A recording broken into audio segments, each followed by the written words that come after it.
अच्छी पिघलनी चाहिए। हो गई है पीर पर्वत सी पिघलनी चाहिए। इस हिमालय से कोई गंगा निकलनी चाहिए। इस हिमालय से कोई गंगा निकलनी चाहिए। अब मेरे सीने में नहीं तो तेरे सीने में सही। मेरे सीने में नहीं तो तेरे सीने में सही। हो कहीं भी आग मगर आग जलनी चाहिए। हो कहीं भी आग मगर आग जलनी चाहिए। और आज आपके बीच मेरे आने का मकसद सिर्फ राजनीतिक चर्चा करना नहीं, बल्कि मेरी कोशिश है कि पूरे बिहार की सूरत बदलनी चाहिए। पूरे बिहार की सूरत बदलनी चाहिए। बाबू तुम लोग शांत रहो, शांत रहो। ललका पियरका करोगे तो दिक्कत हो जाएगा। शांत रहो। आज साँच पर बा आँच, साँच पर बा आँच, खाली जी हजूरी बाई यहाँ। आज चाहे जैसे होके बदलाव जरूरी बाई यहाँ। चाहे जैसे होके बदलाव जरूरी बाई यहाँ। सब गार्जियन लोग के, अपन माता बहन लोग के, नौजवान साथी लोग के, मासूम बच्चा लोग के और ये सरफरा के मिट्टी के हम हृदय से प्रणाम करता नहीं, सलाम करते हैं। ऐसे कि ये मिट्टी महान बिया जौना माटी में हमनी के जन्म लेनी सन, जौना माटी में हमनी के पैदा भइल बानी सन, और जौना माटी में पल के बढ़ के आज हमनी के समझदार भइल बानी सन। तो ये मिट्टी के कर्ज तो हमनी के सर पर बा। ऐसे सबसे पहले माटी के हम प्रणाम करिया। और साथ साथ अब फैज अहमद राउर जन सेवक, राउर भाई भतीजा बेटा, हम रउआ सब लोग के प्रणाम करता नहीं, सलाम करता। आज के रात रउआ सब लोग धन्यवाद के पात्र बानी कि आज रउआ सब लोग के चाहत रहला कि हमनी के एक दिन बैठ के जन स्वराज पार्टी जो नया पार्टी बनल बिया, जेकर सूत्रधार, जेकर नेता प्रशांत किशोर जी बानी। थोड़ा सा गांधी भाई कंट्रोल करेंगे, उसको ज्यादा दिक्कत कर रहा है, उसको घर भेजिए। तो जेकर नेता प्रशांत किशोर जी बानी, तो प्रशांत किशोर जी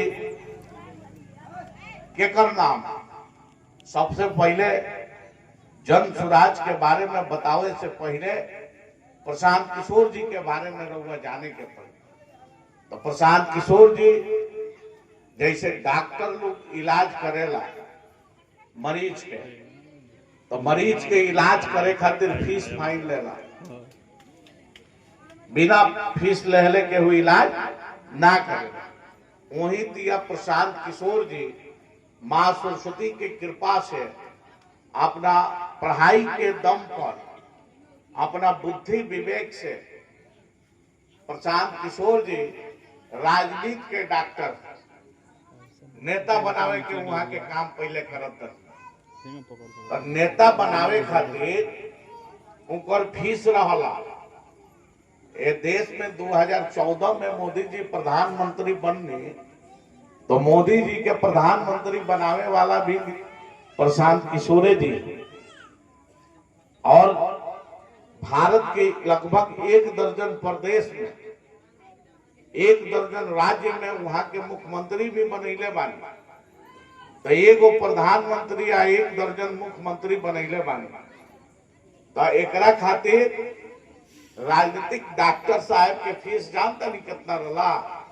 प्रशांत किशोर जी के 5 करोड़, 10 करोड़, 20 करोड़, 50 करोड़ ना, 100 करोड़ रुपया लोग फीस देत रहला, तब केहू के प्रधानमंत्री या केहू के मुख्यमंत्री बनावे के वहां के काम करत रहना।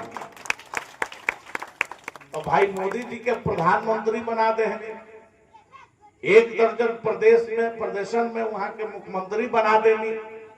लेकिन देखनी कि भाई प्रधानमंत्री बनैला से आ मुख्यमंत्री बनैला से जनता के कोनो भाला नहीं हो।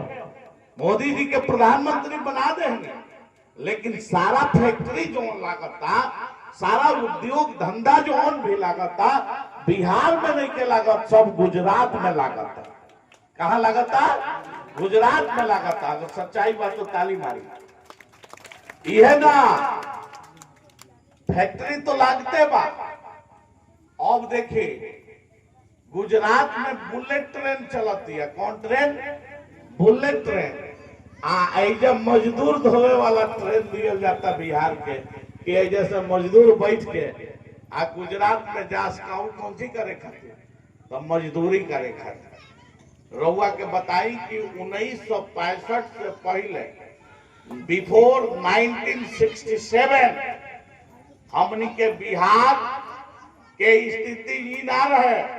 बिहार भारत के टॉप 10 राज्य के श्रेणी में खड़ा रहे। लेकिन 65 के बाद से लेके 2025 जो चल रहा है, 25 तक जे लोग भी बिहार के गद्दी पर बैठल बा, बिहार के सत्ता के अपने हाथ में ले ले बा, जे राजपाट चलावता, शासन करता, आज बिहार के मजदूर पैदा करे के फैक्ट्री बना दिले बा। सबसे ज्यादा मजदूर अगर कहीं मिलता रहे तो बिहार में मिलता रहे। मजदूर के अड्डा बन गई बा। पहले 2-4-10 को हर जिला में फैक्ट्री, कुछ उद्योग धंधा रहे। लेकिन 65 के बाद से आवत आज जितना छोटा बड़ा फैक्ट्री रहे, सारा फैक्ट्री उद्योग धंधा बंद हो गई। बिहार के लोग अब मजदूरी करे कहाँ जाता जी? तो दूसरा प्रदेश में केहू दिल्ली जाता, केहू गुजरात जाता। गुजरात के गुजरात में एगो शहर बा, जौना शहर के नाम है सूरत। खाली वो सूरत शहर में अपना बिहार के 10 लाख 5 लाख बच्चा लोग मजदूरी करता। अब अंदाजा लगा ली, हमने के महाराष्ट्र जाता निशन, दिल्ली जाता निशन, पंजाब जाता निशन, हरियाणा जाता निशन। काहे खातिर? मजदूरी पैदा करे खातिर, मजदूरी करे खातिर। तो आज ऐजा के नेता लोग बिहार के मजदूर बना देले बा बिहार के लोग से। हम एगो सवाल लोग से पूछे कि का हमनी के बिहार के लोग, बिहार के बच्चा लोग है, जे लोग भी बैठल बा, मजदूरे पैदा होके खातिर बनल बा? मजदूरे बने खातिर ये लोग पैदा भइल बा ना। तो आज भारत के सबसे गरीब, सबसे पिछड़ल, सबसे फटेहाल, सबसे बदहाल कौनो प्रदेश बा तो वो बिहार बा। कौन प्रदेश बा? बिहार बा। तो ये ताली मारे के विषय नहीं थे, ये हमनी खातिर दुख के विषय बा, लानत के विषय बा कि भैया हमनी के झोला के झोला, बोरा के बोरा कस के मोदी जी के प्रधानमंत्री बनाओ था निशान। और आज सबसे गरीब हमनी के प्रदेश बा, सबसे पिछड़ल प्रदेश भारत के अगर कोनो बात तो बिहार बा। तो हेतना जब हमनी के करत था निशान, आ बिहार सबसे गरीब बा, तो कहीं ना कहीं एक गरीबी में रखे के, एक गरीबी में जिए पर मजबूर के करता? तो ऐजा के नेता लोग करता। रउआ चाहे हम, केहू ना चाहेला कि हम गरीब रही, केहू चाहेला कि हम गरीब रही। हर व्यक्ति चाहेले कि हम अमीर हो जाए। एगो बात बताओ तुम, कि गरीबी से निकले के 3 गो रास्ता बा। रउआ सब लोग चाहते नहीं कि अमीर बन जाई, तो गरीबी से निकले के 3 गो रास्ता बा। पहिल का रास्ता बा कि बिहार के लोग के लगे भूमि होके के चाहिए। भूमि माने जमीन, अगर 50 बीघा 20 बीघा 100 बीघा जमीन बा तो रउआ बड़ा पैमाना पर खेती किसानी करके अनाज उपजा के ओकरा के बाजार में बेच के पैसा भजा सकतनी, अपन गरीबी दूर कर सकतनी। लेकिन अभी जो सरकार के आंकड़ा बा वो ये बता रहा बा कि 60% लोग के लगे 1 इंच भी जमीन नहीं थी। 100 में 60 आदमी के लगे 1 इंच जमीन नहीं। आज 40 आदमी के लगे जमीनों बा तो 1 से 2 बीघा बा। ये हम एगो आंकड़ा बतावत है, ओवरऑल आंकड़ा एकरा के कहल जाला। तो जेकरा लगे जमीन बा, जितना लागत लगावता उतना आमद नहीं के होता, उतना रिटर्निंग नहीं के मिला। आज 60% लोग के लगे जमीने नहीं थे, तो ऐसे तो गरीबी दूर होई ना होई, गरीबी दूर ना होई। यानी कि पहिल का हथियार फेल बा।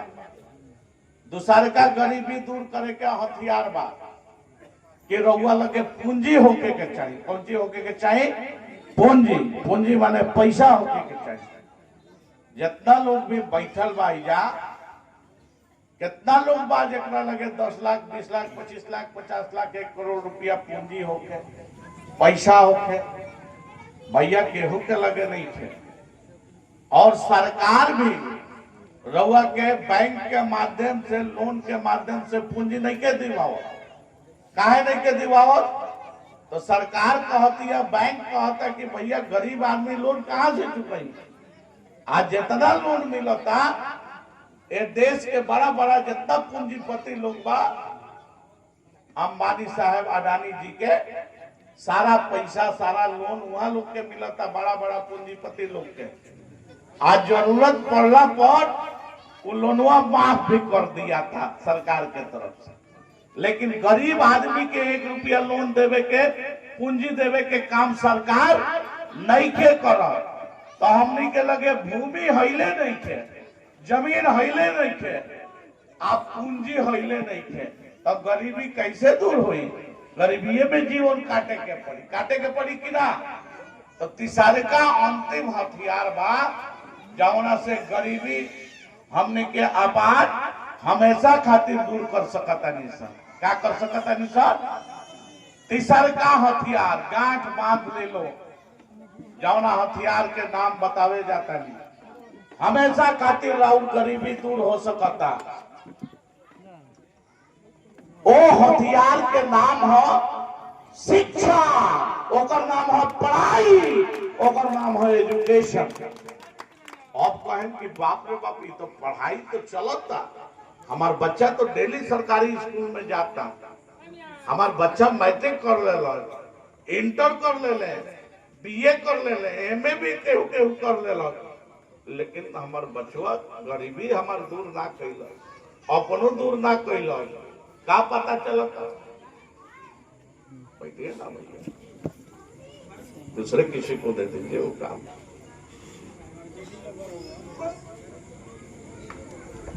तो एमए बीए मैट्रिक इंटर भी बच्चा कर लेला सरकारी स्कूल में पढ़ के, सरकारी कॉलेज में पढ़ के। लेकिन आज भी बच्चा का कर रहा बा,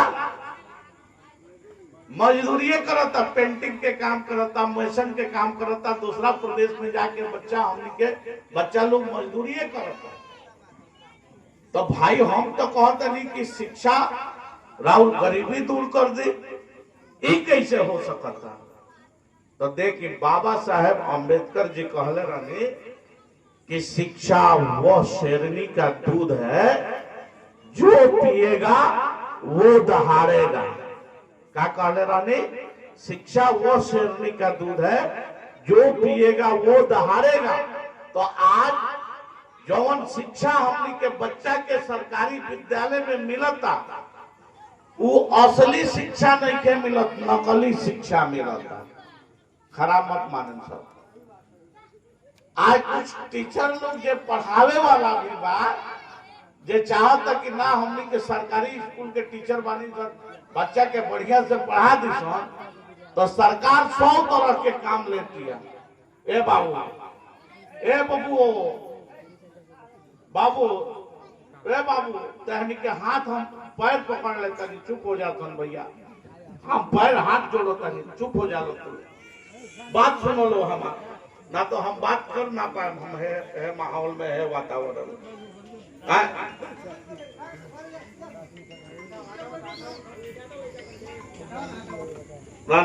खाली वहीं रहिए, आप शांत रखिए। तो हम बताओ तो नहीं रहुआ सबके कि जे मास्टर पढ़ावे के भी चाहता तो सरकार 50 तरह के सरकारी काम लेती है, आ टीचर लोग चाह के भी नहीं पढ़ाता हुआ। तो जन सुराज कहता जो नयका पटिया आइल बा, एक नेता प्रशांत किशोर जी कहतनी कि ओरिजिनल पढ़ाई जे लोग भी जब बैठल बा, माई बाप गार्जियन लोग सबकर ई चाहत होला कि हमार बच्चा के नवोदय स्कूल में एडमिशन हो जाए, नेतरहाट स्कूल में एडमिशन हो जाए, आर्मी स्कूल में हो जाए, सैनिक स्कूल में एडमिशन हो जाए, मिलिट्री स्कूल में एडमिशन हो जाए। रहुआ सब लोग चाहे नहीं कि ना, लेकिन कई गो स्कूल बाजी जिला में एगो नवोदय स्कूल बा, एगो सैनिक स्कूल, सीट जोन बा सीमित बा कि 40 आदमी के एडमिशन होई। तो प्रशांत जी कहतनी कि सरकार जोन और बच्चा के हाथ में कलम धरावे के जगह बेहतर शिक्षा देवे के जगह पर आज लोग बच्चा के हाथ में कटोरा थमा देले बिया, आ खिचड़ी खाए पर फोकस करत दिया। रहुआ बच्चा के बेहतर पढ़ाई देवे के काम नहीं के करत।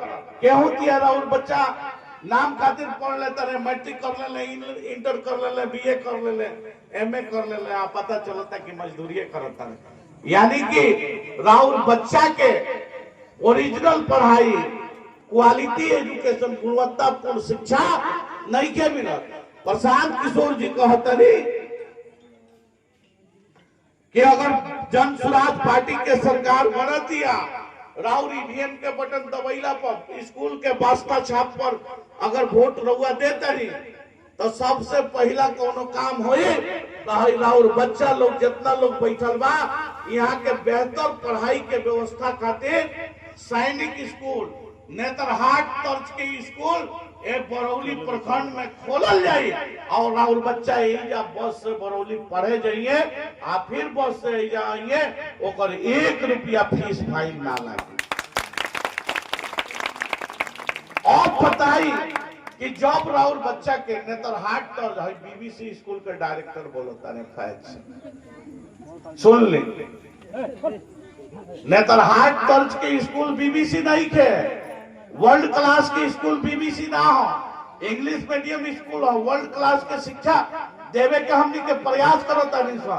लेकिन जितना सुविधा विधि व्यवस्था विश्व स्तर के स्कूल में होला, उतना सुविधा हमनियों के नहीं किसन दे पाओ।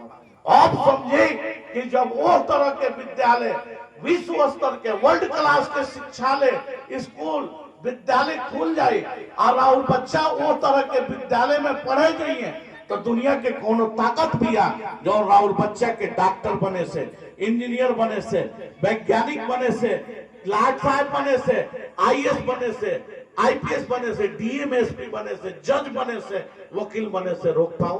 बा कोनो ताकत काहे? ऐसे कि वही में असली पढ़ाई मिली, नकली पढ़ाई ना मिली। तो प्रशांत किशोर जी कहतनी कि भाई हम उस तरह के स्कूल बनाए बिहार में, लेकिन जब तक सरकार तो रहुआ तैयारे बानी वोट देवे खातिर, हम बुझता नहीं सब लोग बेचैन बा कि बदलो हटाओ। बिहार में 35 साल देख लियल गई, 20 साल नीतीश जी के, 15 साल लालू जी के, अब सब लोग ऐसा बेचैन बा कि भैया बिहार में 5 साल प्रशांत किशोर जी के, जन सुराज के जो नया पार्टी में एकरा के देख के देखल जा, तो रहुआ तैयार बनी और वह बटन भी दबाए, सरकार भी बनी, तो सरकार बनते तो स्कूल ना खुल जाए जी रातों रात। स्कूल बनावे में 6 महीना साल भर, बिल्डिंग तैयार करे में, वो तरह के कैंपस तैयार करे में समय लगी। तब तक प्रशांत किशोर जी कहता नहीं कि रहुआ अपना क्षेत्र के बरौली प्रखंड के गोपालगंज जिला के जौना भी प्राइवेट स्कूल में अपना बच्चा के पढ़ावे के चाहे, सारा फीस फाइन एडमिशन के खर्चा सरकार देवे के काम करी। 1 रुपया रवा नहीं के देवे के, ओह दिन तक जइया तक वर्ल्ड क्लास के स्कूल सरकार बना के रहुआ के बच्चा के नहीं के पढ़े। आप बोली गरीबी से निकले के सबसे लम्हार हथियार कौन सी बा? शिक्षा बा, पढ़ाई बा। एगो लड़का जज बन गए, वकील बन गए, डॉक्टर बन गए, साइंटिस्ट वैज्ञानिक बन गए, डीएम साहब एसपी साहब बन गए, वीडियो थानादार छोड़ी ना रहुआ देखत नहीं कि कितना पैसा छिलता रहे सर। तो पैसा के कमी हुई रहुआ। आज कहते नहीं कि 60% हमरा लगे 1 इंच जमीन नहीं है। जब राहुल बचवा उस मुकाम पर पहुंच जाए तो आज 1 इंच जमीन नहीं थे, लेकिन काल है ना जौना जमीन के देखे बिगहा के बिगहा लागी खरीद के देवे आ छोड़ी ना है सरफरा के बाद। राहुल बचवा कही कि चल मम्मी पटना अब हम खरीदता नहीं रहुआ के खातिर बिल्डिंग किन देता नहीं रहो। पापा अब यहाँ नहीं के रहे के दिल्ली रहे के बाद, पापा अब चली गुजरात रहुआ के हम बिल्डिंग खरीद के देता नहीं। बर्दाश्त हुई। तो हम ऐसे कहता कि पढ़ाई पर आज तक के वो वोट मांगे रहुआ बीच ना ही रहा। ये पहिलका पार्टी बा, दल बा जौन कहता कि रहुआ जाति के नाम पर वोट मत दी, धर्म के नाम पर वोट मत दी। आप वोट करी, रहुआ वोट करी तो केकरा खातिर? तो अपन बच्चा के चेहरा देख के, यहाँ के बेहतर शिक्षा खातिर, अपना बच्चा के भविष्य खातिर वोट करी। कौन पार्टी अगर आई होते तो कही, केहू आई तो कही कि भैया हम तो सड़क बनवा दे, हम तो नाली बनवा दे। सड़क बिना रहुआ मर थोड़े जाते नहीं, नाली बिना मर थोड़े जाते नहीं। हम बिजली 24 घंटा दिवा दे। अरे सड़क, बिजली और नाली गली, ये दुनिया के कोनो सरकार आई तो ओकरा ई काम करे के बाद। ये कोनो लमहर काम नहीं थे, ये तो रहुआ हम टैक्स देता नहीं सर, इस सरकार के काम बा कोई, लेकिन कोनो व्यापक स्तर पर बड़ा काम हो बरौली में, बिहार में। तो राहुल शिक्षा के व्यवस्था जौन बिहार के बाबू चौपट हो गई बा, राहुल बच्चा के बेहतर शिक्षा नहीं के मिला। ऐसे हम कहते हैं कि आज वोट करे के बाद अपना बच्चा के चेहरा देख, अपना बच्चा के बेहतर शिक्षा खातिर जब ये लोग वो स्कूल के कैंपस में घुसी तो घोड़सवारी के अलग व्यवस्था है, स्विमिंग पूल तैराकी के अलग व्यवस्था रही, राहुल बच्चा शूटिंग करी है, शूटिंग के अलग व्यवस्था रही, राहुल बच्चा के पढ़ाई के अलग व्यवस्था रही। एगो अलग दुनिया देखे के मिली जौन रहुआ हम गरीब आदमी ना देख पावे सर। वर्ल्ड क्लास के स्कूल में हम नहीं की पढ़ ले जान। तो राहुल बच्चा के, हमार बच्चा के और तरह के व्यवस्था कोनो सरकार देवे के कहती है तो का चाहिए? एक वो बच्चा अगर कामयाब हो गई तो हमनी के जीवन सार्थक हो जाए। आज रहुआ गरीब पानी, आज रहुआ तानी, हमरो माई बाप कबू गरीब रहे हमारा जीवन में, लेकिन हमरा के पढ़ा लिखा के ए मुकाम पर पहुंचैलक, तो आज हम वहां लोग के जीवन में ही गरीबी दूर करके दिखा दे। खाली यही शिक्षा के बदौलत, पढ़ाइए के दम पर। ऐसे कहतनी कि अब की बार हमनी के वोट कौना नाम पर देवे के बा? कौना नाम पर देवे के बा? जन सुराज के वोट काहे दे? तो अपना बच्चा के शिक्षा खातिर दे, काहे दे?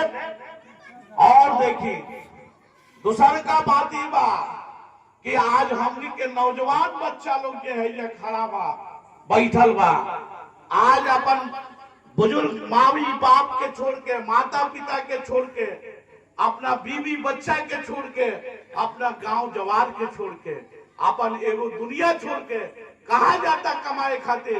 12 से 15 हजार रुपया कमाए खातिर दूसरा प्रदेश में जाता, दूसरा प्रदेश में जाता।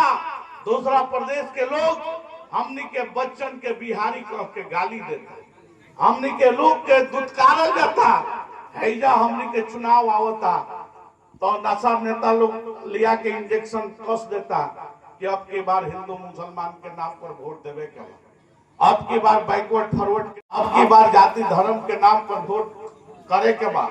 लेकिन जब बिहार के जितना लोग बा, चाहे हिंदू होके चाहे मुसलमान होके, चाहे बैकवर्ड होके चाहे फॉरवर्ड हो गए, जे लोग भी दूसरा प्रदेश में जाता कमाए खातिर, तो दूसरा प्रदेश के लोग ये नहीं के पूछत कि रउआ बैकवर्ड है कि फॉरवर्ड है। दूसरा प्रदेश के लोग ये नहीं के पूछत कि रउआ हिंदू है कि मुसलमान है। एक साथे सब लोग के गाली सुने के पड़ता और जिल्लत के जिंदगी जिए के पड़ता।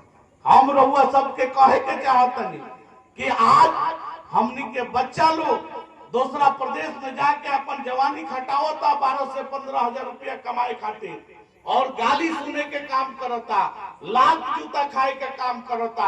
अभी रउआ देखिए महाराष्ट्र की स्थिति, बम्बे में नेट पर देखी जितना हिंदी भाषी लोग बा, हिंदी बोले वाला, बिहार के रहे वाला लोग बा, हमनी के कुछ परिवार माई बहन लोग भी रहता। आज बिहारी के नाम पर लात जूता से पीटल जाता, मराठी लोग पीटता हमनी के बच्चन के। आज हमनी के बच्चन से मजदूरी करवा के थूक के चटवावता लो, पैर पर गिरवावता लो। हमनी के माई बहन के साथ दुराचार अत्याचार हो रहा बा। आखिर कहा हमनी के अपने तो इसमें बिहारी भैला के ही पाप होता कि अपने देश के लोग हमनी के लात जूता से पीटता। खाली क्या है गलती इतने बा कि हमनी के बिहार में जन्म ले बानी सर, गलती इतने बा कि हमनी के बिहार में पैदा भइल बानी सर। आज रउआ बताई कि आज राउर बच्चा के रोजगार ऐसे के बिहार के सरकार, बिहार में जो लोग शासन करता, अगर बिहार में 15,000 रुपया के रोजगार देले रहे तो हमनी के बच्चा दिल्ली में जाके, गुजरात में जाके, पंजाब में जाके, महाराष्ट्र में जाके गाली सुने के, लात जूता खाए के, थूक के चाटे के नौबत आई नहीं आई।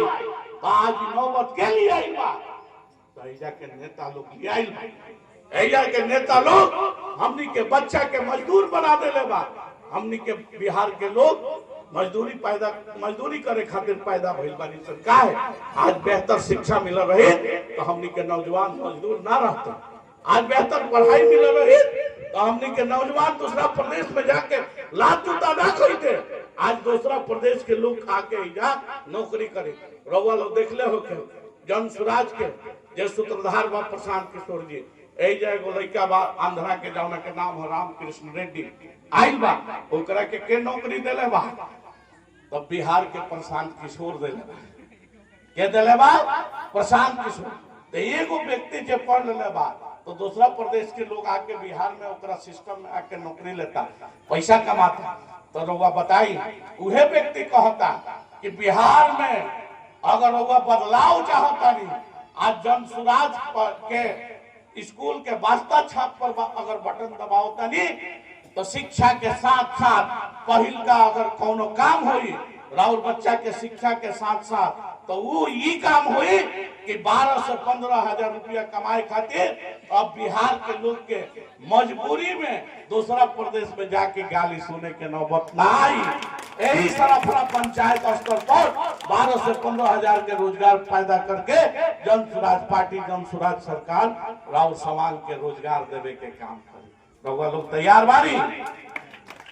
तो आप बताई कि वोट जाति के नाम पर, धर्म के नाम पर, कि बिहारी होके के नाते रोजगार और अपना बच्चा के शिक्षा के नाम पर होके के चाहिए। कौना नाम पर वोट करे के बाद?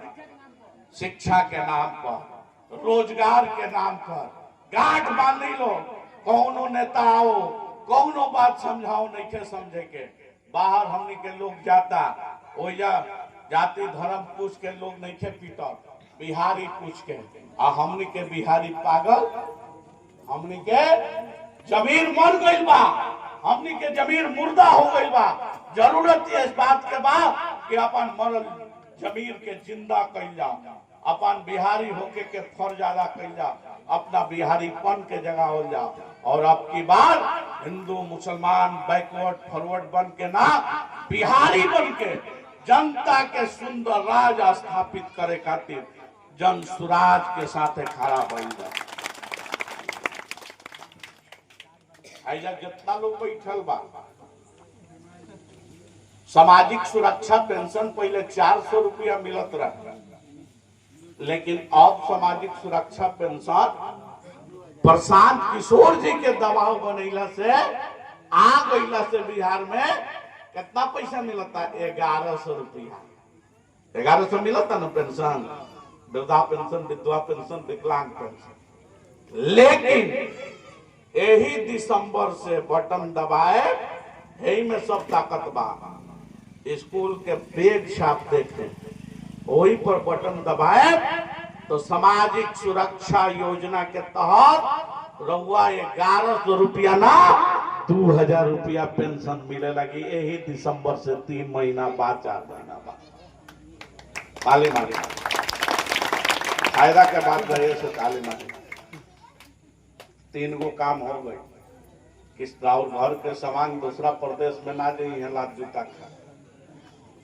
रहुए साथे रह के, अपना माई बाप के साथे रह के, बीवी बच्चा के साथे रह के, गांव जवान के साथे रह के, अपना माटी में रह के 12 से 15 हजार रुपया कमाई है।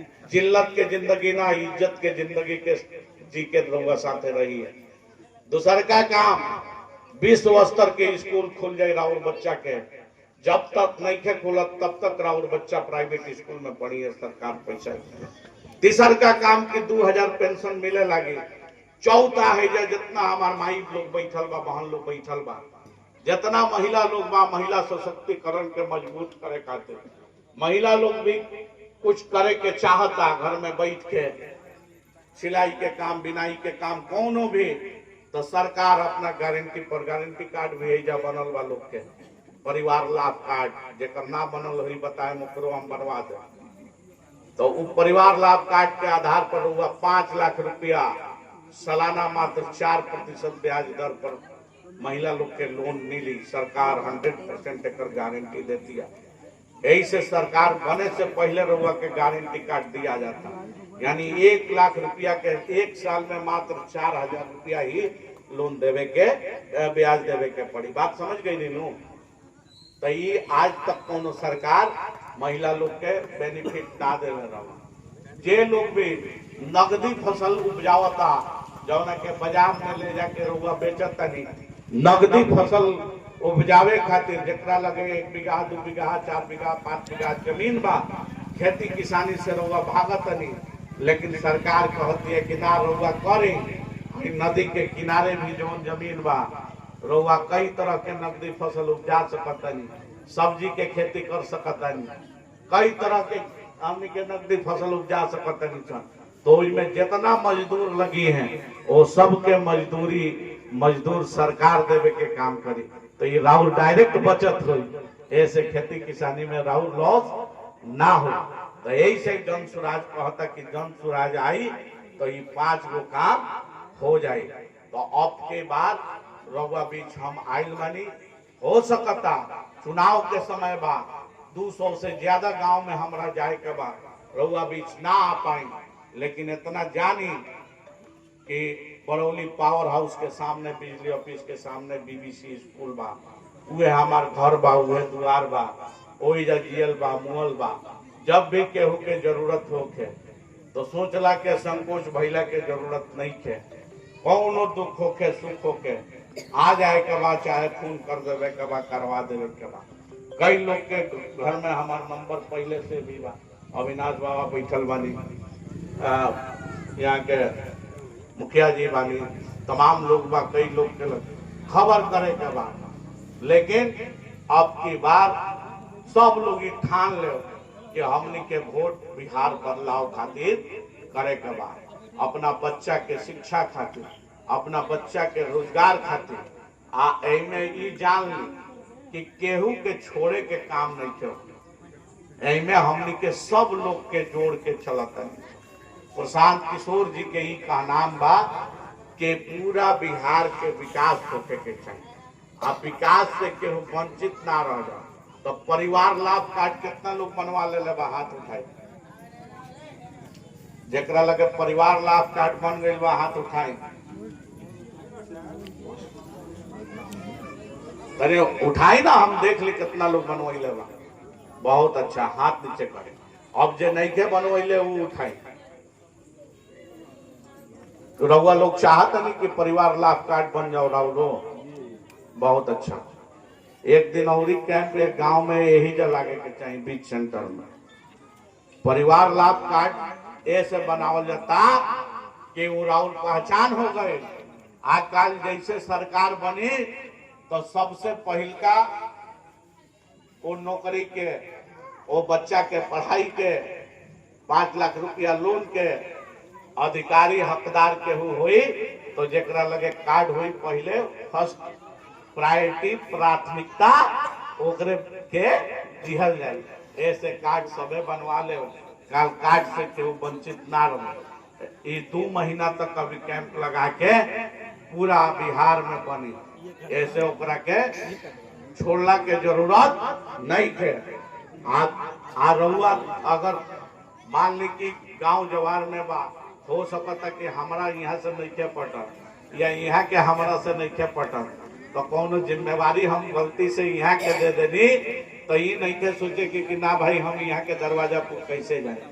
रहुआ बिहार बदलाव खातिर, अपना बच्चा के भविष्य खातिर, अपना बच्चा के पढ़ाई खातिर, अपना बच्चा के रोजगार खातिर, बिहार के बदले खातिर दूसरा प्रदेश में जाके हमने के लोग गाली ना सुनो, एक खातिर हमने के एक होके के पड़ी, छोटा छोटा बात भुला के और वो काट के मनवावे के पड़ी और सब लोग के एक साथ मिलजुल के आपसी प्रेम भाईचारा से जे लोग भी 35 साल में बिहार के लूटे के काम कैले बा, बिहार के जनता के तूरे के काम कैले बा जाति धर्म मजहब के नाम पर, अब सब लोग एक होके आयकनी के जड़ से उखाड़ फेंक के कहाँ भेजे के बाद सीधा पाकिस्तान भेजे के बाद। बात समझ गई? ऐसा रहे के कोनो जगह हिंदुस्तान में नहीं के रहे। आप प्रशांत किशोर जी होती है कहते नहीं कि हमने के सब करा के जेल भेजे। जितना लोग लुटले बा बिहार के, एगो नेता लोग के एगो अधिकारी लोग के ना बचे दे। जितना ब्लॉक में थाना में चलता, जितना थाना में ब्लॉक में आई सब लुटाई चलता बिना पैसा के काम नहीं के होत। भ्रष्टाचार से मुक्ति कोनो चोर आदमी नहीं के दिलवा सकत। जौन खुदे चोर बा वो लोग के का इंसाफ दिलाई? इंसाफ वह व्यक्ति दिला सकता जौन साफ और स्वच्छ छवि के व्यक्ति बा। तो प्रशांत किशोर जी साफ और स्वच्छ छवि के बानी। अपन जीवन के सारा 100 करोड़ रुपया जौन व्यक्ति कमैलस अपना जीवन में, जेकरा लगे दुनिया के कोनो सुख के कमी ना रहे, अपन दुनिया के सारा सुख चैन छोड़ के लगातार 2 अक्टूबर 2022 यही गांधी आश्रम भितहरवा से पैदल चलत 2 साल तक पैदल चलनी। पैदल चलते चलते प्रशांत किशोर के घुटना के नस फाट गई, तो वो प्रशांत किशोर जी ना रुकनी। काहे? जौन प्रशांत किशोर जी के पता रहे कि भारत के सबसे गरीब, सबसे पिछड़ल कोनो राज्य बा तो बिहार बा। तो बिहार के गरीब लोग के बीच, झुग्गी झोपड़ी में के बीच जाके गरीबी लोग के करीब से देखनी। जब करीब से देखनी तो वहां के पता चलल कि जितना हम आंकड़ा में जानत नहीं है कि बिहार सबसे गरीब, सबसे पिछड़ल बा, वो से भयावह स्थिति, वो से खतरनाक गरीबी धरातल पर बा। ऐसे वहां के कहनी है कि अब पद यात्रा ना करें, अब बिहार बदलाव यात्रा करें। यही बिहार बदलाव यात्रा के तहत वहां के 13 तारीख के, पिछला 13 तारीख के प्रेमनगर आश्रम पर आई रही। रउआ लोग में से बहुत लोग गईले रहे, कितना लोग गई रहे कहीं यहाँ तो कहीं बहुत बहुत धन्यवाद। लगभग लोग गई रहे, माता बहन सब लोग गई रहे बुजुर्ग। तो रउआ वहां के बारिश में भी भीग के देखनी। प्रशांत किशोर जी बरौली के लोग से बहुत खुश मानी। काल प्रशांत जी से हमारे भेंट भाई पटना में बोलेले रहनी। स्पेशल रउआ लोग के धन्यवाद दिले बानी कि बरौली के जनता के हम धन्यवाद देतनी कि बारिश में भीग के भी उतना बड़ा जन सैलाब भीड़ आज तक के प्रधानमंत्री के भी सुने ना आई रहा कि बारिश में लोग कुर्सी के छाता बना के प्रशांत किशोर के पूरा भाषण जब तक ना सुनला तब तक घर ना गए। ऐसे सुननी रउआ दिल में ही दर्द बा, रउआ दिल में ही पीड़ा बा, कि रउआ जानता नहीं कि हम एक दिन भीग जाए तो कोनो बात नहीं है, लेकिन हमने के बच्चा लोग दूसरा प्रदेश में जाके दिन दिन भर धूप में 50 डिग्री 48 डिग्री तापमान में जलता, दिन दिन भर वही बरसात में बारिश में भीगता, दिन दिन भर वही जाके ठंडा में मरता। लेकिन एक दिन रउआ भीगला से, एक दिन रउआ ईवीएम के बटन दबैला से राउर बच्चा के रोजगार आ शिक्षा, राउर बच्चा के बिहार के खुशहाली बिहार बदल जाओ, तो ये से बढ़िया काम का हो सकता। एक परिचय रउआ दे दिले बानी, ऐसे हम बरौली के धन्यवाद देतानी। एजा के सम्मानित जनता के, सरफरा पंचायत के सब लोग के, एक गांव के विशेष करके कि एक गांव में जौन यूनिटी बा, जौन एकता बा, हम समझतनी कि आवे वाला समय में ई यूनिटी, ई एकता चुनाव में केहू नेता नहीं के तोड़ सकत। ई यूनिटी बिहार बदले खातिर बा, बिहार में जनता के सुंदर राज आओ। अभी तक नेता के राज देखले बानी, एकर राज देखले बानी, नेता लोग के राज देखले बानी, बच्चा लोग नहीं थे बोले थे। हम तो बहुत माने सोच के आई नहीं है बहुत कुछ कहे के, लेकिन यहाँ लोग डिस्टर्ब कर देते।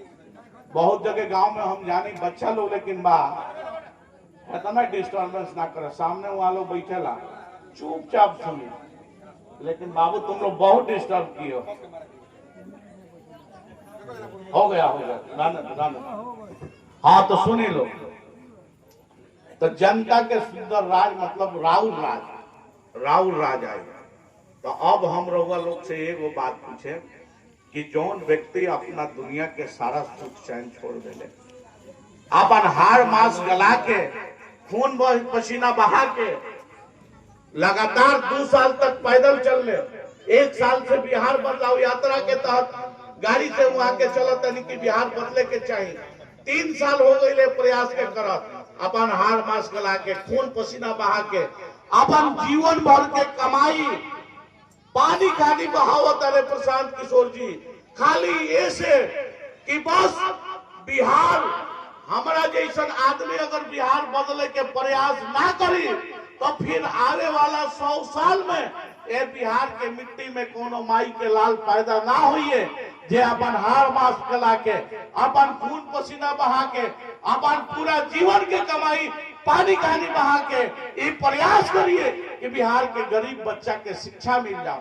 बिहार के लोग के बिहार में रोजगार मिल जाओ, बिहार के लोग के दूसरे प्रदेश में जाके जिल्लत की जिंदगी ना जिए के पड़ो, अपने प्रदेश में ही इज्जत की जिंदगी जिए के पड़ो। तो रउआ चाहता नहीं कि बिहार बदले के चाहिए कि ना, प्रशांत किशोर जैसन त्यागी आदमी के साथ हमने के खड़ा होके के चाहिए कि ना, अगर चाहता नहीं तो ताली बजा के समर्थन कर,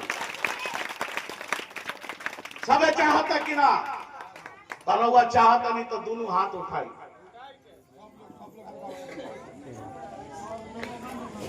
गुप्ता जी आप इधर आ जाइए, इधर से सब इधर रोड उठाइए, यहाँ आ जाइए इस कॉर्नर। अब देखिए फैज अहमद के हाथ उठैले रहे, प्रशांत किशोर के नारा नहीं के लगावे के, जौन दूसरा प्रदेश के लोग हमनी के बच्चा से मजदूरी करवावता और हमनी के बिहार के लोग के गाली देवे के काम करता, जलील करे के काम करता। अब वीडियो के माध्यम से ये आवाज दूसरा प्रदेश के कान के लोग के कान में जाके गूंजे के चाहिए कि बिहार के लोग बिहार के बेहतर बनावे खातिर खड़ा हो गई बा, बिहार के बेहतर बनावे के लोग दिल्ली के बेहतर बनावे खातिर दिल्ली के लोग आई, गुजरात के लोग आई, महाराष्ट्र पंजाब के लोग आई कि बिहारी के लोग के खड़ा होने के पड़ी। गवा लोग बिहारी ना आई, उठाई हाथ, दोनों हाथ उठाई, दोनों हाथ उठाइए सभी लोग, सारी माताएं बहनें खड़ी हो जाइए, माताएं हमारी सभी लोग खड़ा होकर हाथ उठाइए पीछे से, आप लोग आगे बैठे रहिएगा, माताएं खड़ी हो जाए, माताएं बहनें खड़ी हो जाए, हाथ उठाइए दोनों। अगर वो लोग चाहते हैं कि बिहार बदले के चाहिए तो बिहार बदले खातिर दिल्ली पंजाब गुजरात हरियाणा के लोग ना आई, बिहार बदले खातिर बिहार के लोग खड़ा होके के पड़ी। हम बोले जय बिहार, रउआ बोले के बाद जय जय बिहार, हम बोले जनता का सुंदर राज, आपको बोलना है जन सुराज जन सुराज। जय बिहार, हाथ उठाइए सब, जय बिहार, जय बिहार, जय बिहार, जनता का सुंदर राज, जनता का सुंदर राज, और हाथ उठाइए, जय बिहार, जय बिहार, जनता का सुंदर राज। दियो। लेकिन नेता लोग इतना खून चूसले बा, खड़ा रहे एक सेकंड, इतना खून चूसले बा कि आगे के लोग के, चाचा लोग के, गार्जियन लोग के मुंह से आवाज नहीं के निकला। महिला लोग को दैनिक बढ़िया आवाज निकलना था, कौनो बात नहीं है। हम ऐसे ही वीडियो बनवाइनिया कि आवाज दूसरा प्रदेश के लोग जाओ, आ लोग जान जाओ कि अब बिहारी आपस में लड़ियों से ना, बिहारी अब बुर्बक नहीं कर सक। अब जब तक बिहार के प्रशांत किशोर के नेतृत्व में बेहतर ना बनिए से, बिहार के जब तक बदलिए से ना, तब तक चैन के साथ लिए से ना। सब लोग तैयार बा कि जब तक बिहार बदले ना, तब तक चैन के सांस ना ले। और फिर हम कहें कि तुमने चाहा ही नहीं वरना हालात बदल सकते थे। तुमने चाहा ही नहीं वरना हालात बदल सकते थे। ये गमों के आंसू खुशियों में बदल सकते थे। तू तो खड़े रहे झील की पानी की तरह, गर दरिया बनते तो बड़ी दूर तक निकल सकते थे। गर दरिया बनते तो बड़ी दूर तक निकल सकते। तैयार हो जाइए। और देहात में लोग एगो कहावत कहेला कि झूठ बात साच हो जाला। बाबा ध्यान दे, कहा गई झूठ बात साच हो जाला बार बार के कहला से, आज साच बात झूठ हो जाला चुपचाप के रहला से। तो बटुआ में अगर प्रशांत किशोर जी के आप फैसर के बाद में अगर राउर सच्चाई लगता, तो हम एक एक बात कहें कि सच्चाई के दबे नहीं के देवे के, सच्चाई के दबे नहीं के देवे के, ना तो साच बात झूठ हो जाए चुपचाप के रहला से। तो चुपचाप नहीं के रहे के, एक गठरी के खोले के बाद आज डेली 5 आदमी 10 आदमी जे मिलो, सखी मिलस, राउर दोस्त मिलस, राउर संगतिया मिलस, जे भी हित संबंधी रिश्तेदार जहां तक राउर पकड़बा, सब जगह तक खबर भेजी। कहाँ खबर भेजी कि अब की बार जब तक बिहार हमनी के ना बदलल जाई, तब तक हमनी के चैन के साथ ना लियल जाए। हमने यहाँ सब लोग जन स्वराज के वोट देता। जन स्वराज के छाप कौन सी बा? तो स्कूल छाप। अब देखी बहुत लोग के छाप, केहू के तीर बा, केहू के लालटेन बा, केहू के कुछ बा, केहू के कुछ बा। तो ये तीर और नहीं थे, लालटेन उलटेन नहीं थे। ये बा स्कूल का वास्ता, स्कूल का वास्ता, गरीबी से निकलने का रास्ता, स्कूल का वास्ता, स्कूल का वास्ता, बिहार को बदलने का मात्र एक रास्ता, स्कूल का वास्ता। तो स्कूल के बैगवा जब बच्चवा वर्ल्ड क्लास के स्कूल में लेके जाई पड़े, तबे रहुआ गरीबी से निकले, बदहाली से निकले, फटेहाली से निकले, और राहुल सारा जीवन के दुख दूर हो जाई। कब? जब राहुल बच्चा राहुल जीवन में कामयाब हो जाई तब। तो ऐसे अब की बार के कर चेहरा वोट देखे जाए के पहले चेहरा के कर देखे के बाद, तो अपना बच्चा के चेहरा देखे के बाद कि हम वोट दें तो बचवा के किस्मत संवर जाए, वोट दें तो बचवा के भविष्य बन जाए। मोदी जी के चेहरा नहीं के देखे, लालू जी के, नीतीश जी के, अफैसर के चेहरा नहीं के देखे के है, बच्चन के, अपना मासूम बच्चन के चेहरा देखे के बाद, प्रशांत किशोर जी के भी चेहरा नहीं के चेहरा देखे के बाद, अपना औलाद के जौना बच्चा के रहुआ पैदा कैले बानी, अगर रहुआ वो बच्चा के साथ इंसाफ ना कैले, तो हम समझता नहीं कि ईश्वर भगवान भी बिहार के लोग के हमने के माफ ना करिए, माफ करिए ना करिए। कौन साधारण बात नहीं कि कह ताली बजाई। हमने के अब की बात गरीबी से निकलने का रास्ता स्कूल का वास्ता, बिहार को बदलने का रास्ता स्कूल का वास्ता। स्कूल के बैग छाप सब लोग याद कर ली। आ केहू के कोनो फेर में नहीं के पड़े गए। अभी खाना के भी व्यवस्था बा बाबू जी। अब शुभ शुभ आज आज आज के दिन श्री कृष्ण जन्माष्टमी के दिन बा। भगवान कृष्ण सुने सुने भगवान कृष्ण जन्माष्टमी, श्री कृष्ण जन्माष्टमी के दिन बा और आज के दिन शुभ बा, तो पियरो कलर शुभे होगा। एक मतलब यहाँ के पूछ लिया तो शुभ जौन बा एक कलर के शुभ जगह पर प्रयोग कइल जाला। तो हम ये कहे के चाहतनी कि रउआ लोग के कृष्ण जन्माष्टमी के बहुत बहुत बधाई देतानी, शुभकामना देता है। और प्रसाद स्वरूप सब लोग प्रसाद ग्रहण कर ले, ओकरा बाद जाए और डेली जौन बा 2 आदमी 4 आदमी 5 आदमी से बिहार बदलाव के बात करी और बिहार अब की बदलल जा ना तो 5 साल अगर एक बार मिस कहीं नहीं तो 5 साल और हमने के बच्चन के कचराए के पड़े, 5 साल और गरीबी में जिए के पड़े। ऐसे अब नहीं तो कभी नहीं, अब ना तो कबो ना, ऐसे जब जगिए तभी सवेरा है। आज ठान लीजिए तो ठान लीजिएगा तो सब कुछ संभव है। तो अब हम कहेंगे कि सब लोग को प्रणाम करते हुए, सलाम करते हुए कि भाई अब जो विधि व्यवस्था है भोजन वाला उस पर लगा जाए, सब लोगों को भोजन करवाया जाए। अगर किसी के पास कोई सवाल हो मन में तो आप सवाल पूछ सकते हैं। जन सुराज से कोई शिकायत हो तो पूछ सकते हैं, उसका जवाब हम देंगे। आप सहमत हैं तो कोई बातें नहीं, गुप्ता जी पूछ सकते हैं आप लोगों से, सब लोगों से। आपके पीछे जो बॉडीगार्ड रहते हैं हमेशा तिलक लगा कर रहते हैं। हाँ। देखने में आता है कि अन्य धर्मों से आते हैं। तो फिर आपको उन पे ऐसा विश्वास क्यों?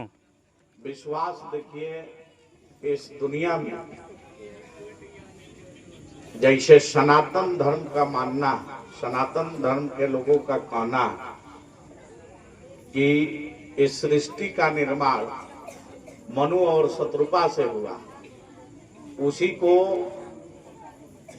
इस्लाम में और क्रिश्चियनिटी में कहा गया है कि आदम और हव्वा से इस सृष्टि का निर्माण हुआ। यहाँ आके हम हिंदू हो गए, हम मुसलमान हो गए, आप बैकवर्ड हो गए, वो फॉरवर्ड हो गए।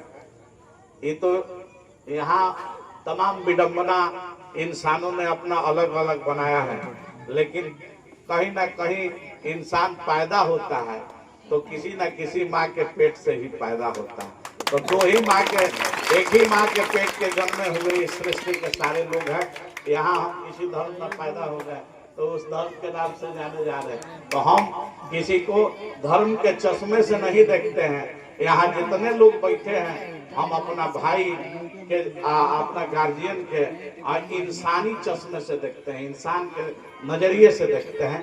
तो ये हमारे भाई हैं, ये टीका ऐसा कोई बात नहीं है, इनका काम है टीका लगाना।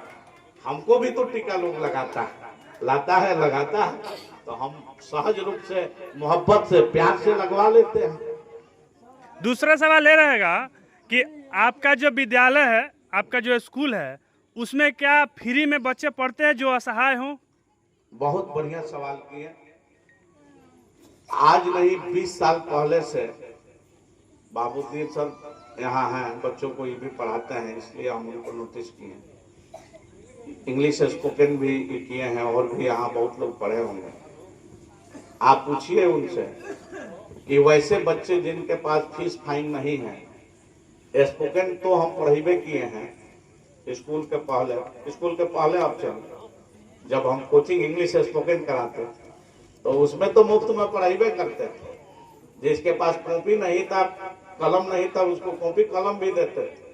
और आज भी विद्यालय में लगभग 1000 बच्चे हैं, उसमें 150 से 200 वैसे बच्चे हैं जो बिल्कुल बेसहारा है, किसी की माँ नहीं है, किसी के पिताजी नहीं है, लेकिन उसकी इच्छा है कि बीबीसी में पढ़े। तो वैसे बच्चों को 150-200 बच्चों को, आज भी गरीब बच्चों को मुफ्त में पढ़ाने का काम हम करते हैं। लगभग लोग जानते हैं और आपके चैनल के माध्यम से कहते हैं कि अगर यहाँ भी कोई वैसा बच्चा होगा, बेसहारा होगा, हेल्पलेस होगा, अगर उसकी इच्छा है कि ना हम बीबीएसई में पढ़े, तो उसको भी हम मुफ्त में पढ़ाने का काम करेंगे। इतनी जनता बैठी है, उसका एक बार रिकमेंडेशन करके भेजेगी उसको फ्री में पढ़ाएंगे। लेकिन हमारी इच्छा है कि हमारे समाज के सारे बच्चे फ्री में पढ़े। बीबीसी से अच्छा स्कूल में पढ़े। इसलिए सारे बच्चों को मुफ्त में पढ़ाई मिले विश्व स्तर की, इसलिए हम जनसुराज के साथ जुड़े हैं, इसलिए जनसुराज को वोट देने की बात कर रहे हैं। बात समझ में आ गई ना?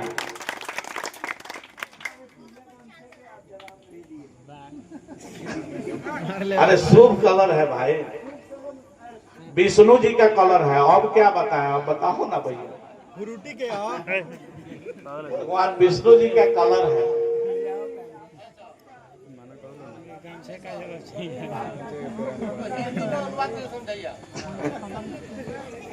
और केहू के लगे कोनो सवाल बा, प्रश्न बा तो कुछ खेल कूद के ऐसे देखी कोनो नेता लोग सवाल करे के ना कही, वो लोग भागे लागे तुरंत। अच्छा, बरौली के विकास खातिर मुख्य राउर समस्या जौन लौकत ताटे उ का लौकत ताटे रुआ? देखी सबसे पहले समस्या है जब बा कि हई जौन बांध बा, अभी बरसात का मौसम बा, कभी भी नदी में बारिश पानी के ज्यादा जल स्तर बढ़ सकता, तो अभी भी सबका चेहरा पर एगो दहशत के लकीर बा बरसात आओ कि कब वो बांध टूट सकता।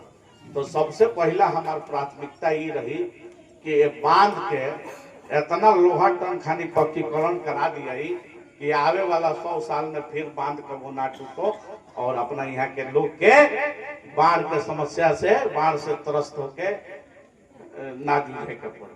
दूसर का समस्या बा कि जौन 90 में लालू जी कहनी कि बरौली के अनुमंडल बनावे के थे, तो जितना लोग अब लोग जाने के थे, अभी के विधायक होके शाहपुर में जो विधायक रहा, दोनों पार्टी के कोनो विधायक के ये पता ना रहेला कि अनुमंडल बनावे के प्रक्रिया का बा, ओकर पहिलका स्टेप का बा।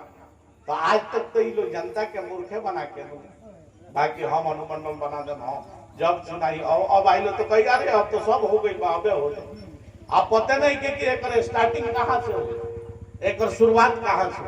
तो तू ये भी समस्या बा, एक्सप्रेस ट्रेन के ठहराव के समस्या बा, ब्लॉक में थाना में जहाँ भी अधिकारी कर्मचारी बारे जौन भ्रष्टाचार बा, ये समस्या बा। ये करप्शन के दूर कई जाए, जितना अधिकारी भ्रष्ट बारे उनको कार्रवाई कई जाए, सबकरा के सीधा कई जाए कि जनता से 1 रुपया के नहीं के लेवे देवे के, ये सब बहुत समस्या बा। डिग्री कॉलेज होके के चाहिए, जा हमनी के बच्चन के डिग्री कॉलेज नहीं के। एगो विश्वविद्यालय बा, लोग सिवान पढ़े जाता, छपरा पढ़े जाता, 5-5 साल 7-7 साल सेशन लेट चलता। लेट चलने के वजह से हमनी के समाज के बेटी लोग के शादी भी रुक जाता है। अब बताइए कि जौन बच्ची 5 साल 7 साल में ग्रेजुएशन बीए पास करी, तो 7 साल बाद तो भाई वो शादी तो लेट हो ही न जाए। रउआ कहता नहीं कि हमारा बहू चाहिए बीए पास, आप बीए पास करे में 7 साल लग जाता, तो कहाँ से मिली जी? का तो बीए अभी कंप्लीट ना भइल, अभी सेशन लेट चल। तो अपना यहाँ के बच्चा लोग दूसरा प्रदेश में, उत्तर प्रदेश दूसरा जगह जाके ग्रेजुएशन करता, तो एजा डिग्री कॉलेज, यहाँ एजा विश्वविद्यालय चाहिए, विश्वविद्यालय के ठीक करे के बा। एजा ITI कॉलेज के जरूरत बा, एजा पॉलिटेक्निक कॉलेज के जरूरत बा, एजा मेडिकल कॉलेज के जरूरत बा। एजा तो कौनो कमुए नहीं थे भाई, आई सड़क बिजली आई पानी नली गली काहे ना, ये तो केहू सरकार आई तो करी, लेकिन कौनो हम जो काम कहते नहीं इनमें से कोनो काम भइल बा जी? अगर भाई लोग तो बताई। तो ये सारा जो समस्या बा, ये मेन काम, ये सारे समस्या के निदान हमने के करें सर। अगर हई जनता जनार्दन लोग मालिक लोग लोकतंत्र के एजा बैठल बा, यहाँ लोग के इच्छा रही हमरा जैसे व्यक्ति के मौका दी, तो निश्चित जोन भी कहानी बांध के पक्कीकरण से लेके, अनुमंडल से लेके, डिग्री कॉलेज से लेके विश्वविद्यालय तक बनावे के प्रयास हम करें। रउआ आशीर्वाद प्यार दी, जाके बच्चन के दूसरा प्रदेश में जाए के नौबत ना ही, ना पढ़ाई खातिर ना मजदूरी करे खातिर। और नहीं, धन्यवाद, बहुत बहुत। आप पूछ ली रउआ जनता लोग से कि जनता का चाहता।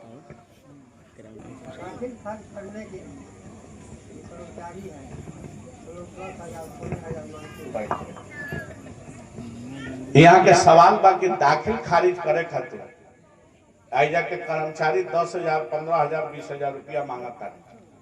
एकरा बारे में रउआ का कहता? तो एकरा बारे में हम ये कहतनी कि हेतना दिन कष्ट सह लेनी, तो 3 महीना और कष्ट सहल। दिसंबर से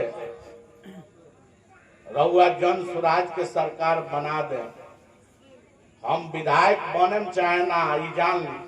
अगर सरकार हमार बन गई तो ये किन्हों पर कर्मचारी अगर 1000 रुपया रउआ से मांग दिलन मुंह खोल के, तो यही जो हम रउआ बरौलिये में बानी, आके हमार कालर पकड़ के कहें कि चली माट साहब और कर्मचारी के उनकर बखिया ना उधेर देनी कर्मचारी के, तो कहे मान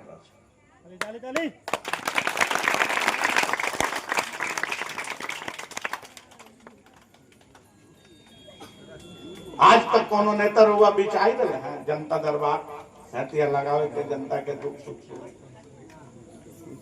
बस आज जेतिया बानी जितला के बाद सरकार बनला के बाद यही स्थिति में रुआ बीच फिर आ यही तिया बैठ के जनता के दुख सुख जेकर काम हुई थोक थोक लेके ब्लॉक से लेके अंचल तक करवावे के काम हमने के करम से गरीब आदमी के चक्कर लगावे के जरूरत ना पड़ी। जान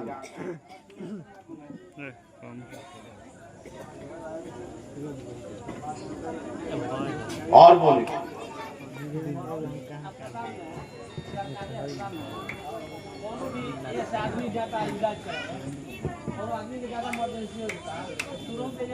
रेफर कर देता बैठ जाए। ये बात रहुआ सही कर। आज एजा सरकार पीएचसी है। पीएचसी के मतलब होला प्राइमरी हेल्थ सेंटर, अंग्रेजी में कहा जाला। हिंदी में प्राथमिक स्वास्थ्य केंद्र, यानी कि पहला झाड़ पोंछ करके आ डिटॉल लगा के आ बढ़िया से ओकरा के बंडेज संडेज करके आगे कर दे। ऐजा रेफरल अस्पताल चाहिए, ऐजा ट्रामा सेंटर चाहिए। तो ऐजा के माननीय विधायक जी ई कमुआ करैले रहते तो आज रेफर के नौबत ना आई। तो रउआ के हम कहतनी कि ऐजा रेफरल अस्पताल खुली, ऐजा के मरीज के जल्दी रेफर के हो ना करी, वो अंतिम स्टेज में रेफर हुई। बात समझ गई नहीं? तो जब हम 24 घंटा सुतल रहे, आज जनता भाई जाति धर्म के नाम पर जिता दी, तो हम काम क्या करेंगे?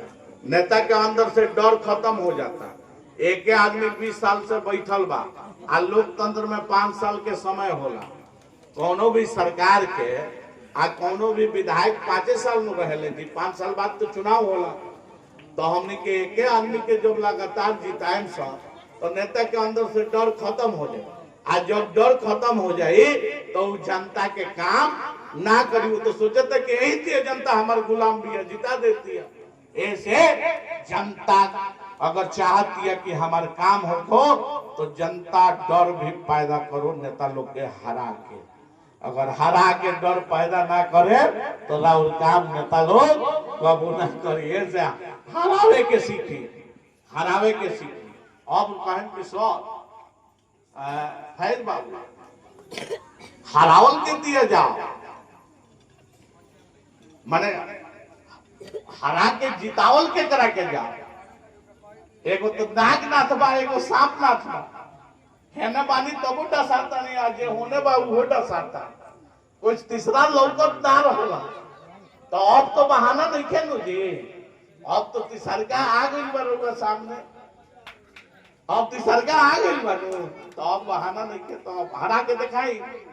अब रही बात, रहल बात के चुनाव आई तो भाई लोग कही कि अरे बहुत लोग टीचर आजो रउआ लोग के बताओ तनी कि बीबीसी स्कूल में 80% हिंदू समाज के लोग पढ़ेला। आजो रउआ सुनिए गांधी सोनी जी क्या कहानी है कि जितना एक उदाहरण यहाँ के देहनी है, एगो ना पूरा बरौली विधानसभा में गिने तो 50-100 गो मंदिर मिली है, जहाँ हम मजबूती से हो खड़ा होके चंदा दे के बनवावे के काम कर। मंदिर होके, मस्जिद, कोनो भी धार्मिक होके, केहू के धर्म के हमरा लगे कोनो ये नहीं थे। मुझे मंदिर भी प्यारा है, मुझे मस्जिद भी प्यारा है। यही तो कारण है कि उतारने वाले ने मुझे बरौली की धरती पर उतारा।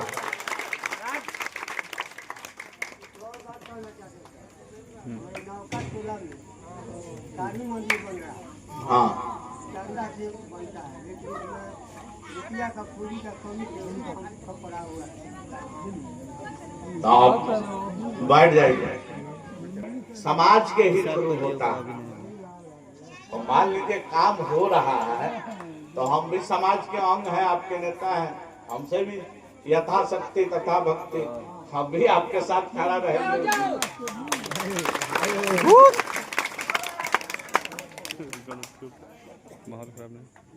3 महीना समय है, जिताइए, जो कहिएगा वो होगा।